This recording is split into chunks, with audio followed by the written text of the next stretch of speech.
détente. En Côte d'Ivoire, le petit déjeuner devient peu à peu un luxe, même dans une grande ville comme Abidjan. Depuis la crise économique de 2011, de nombreux habitants l'ont troqué, faute de moyens, pour un seul et unique repas, bien plus riche, mais qui doit durer jusqu'au soir. Reportage TV5 Monde sur place, Cléophas Mossala avec Laure de Matos et Aïn Varey. Youssouf Arama travaille dans un garage à Cocody, un quartier d'Abidjan.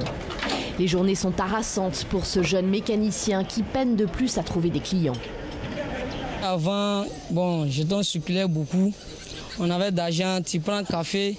Un moment, quand tu as faim, tu pouvais manger au chaud. Donc aujourd'hui, là, le temps, c'est dur. Donc quand tu as un peu, on va voir pourquoi aujourd'hui, on préfère prendre un poids lourd matin. Car Youssouf Arama et ses collègues ne déjeunent plus à midi, faute de moyens. Il faut qu'ils tiennent jusqu'au repas du soir et ont donc troqué le simple petit déjeuner pour un plat plus riche en céréales ou en protéines, pris dès les premières heures de la matinée.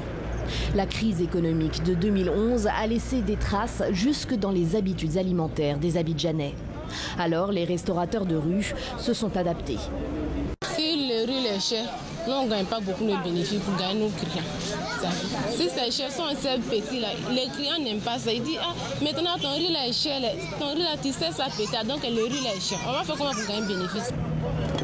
Fatim Traoré et ses collègues sont là depuis 5 heures ce matin et elles ont du succès. Un plat de riz accompagné de viande ou de poisson coûte 300 francs CFA. Le café, pain, omelette qu'elles proposaient avant valait 500 francs. Mais ces cuisinières disent ne pas avoir le choix. Et même dans ce salon de thé de luxe, les temps ont changé. Son directeur a constaté que seuls les hommes d'affaires s'offrent désormais en semaine un petit déjeuner à l'européenne en terrasse. Les autres clients, eux, ne se permettent ce petit plaisir plus que le week-end.